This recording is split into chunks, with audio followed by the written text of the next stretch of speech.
Alhamdulillahi rabbil alamin wa sallallahu wasallam ala sayyidina muhammadin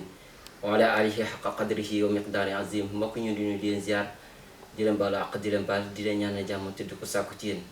di leen présenté scène bi nga xam ne moo di scène boo xam ne wax dëgg fa yàlla dafa ñëw ngir ànd ak yéen seen mbiru diini nga xam ne yàlla moo ne fa zakir fa inna zikra tanfa'ul mu'minin de leen fàttalante leen seen diine bu fekkee ne fàttali dina jëriñ ngeen di fàttali leen seen i diine seen bi ñëw ñu koy tuddee Diine Ji Sa Kanam TV Diine Ji Sa Kanam TV ànd ak sa caméra maanaam nga xam ne moo di Yatma Ba wax dëgg fa yàlla nekk si technique bi ànd ak seen mbokk seen xarit seen rakk ñu koy tuddee Oustaz Mouhamadou Bopp. émission bi mu ngi dépendre ci yéen.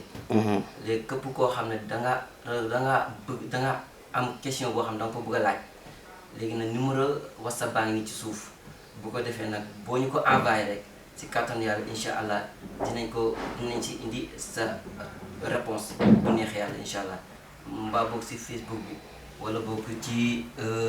TikTok bi wala boog ci yeneen xarala yi ci kattan yàlla bu neexee yàlla incha allah dañ koy topp benn par benn boo koo xam ne laajam egg na rek ñu tontu la bu neexee yàlla incha allah rabbi bu ci yàlla àndee incha allah li ci leen yàlla la.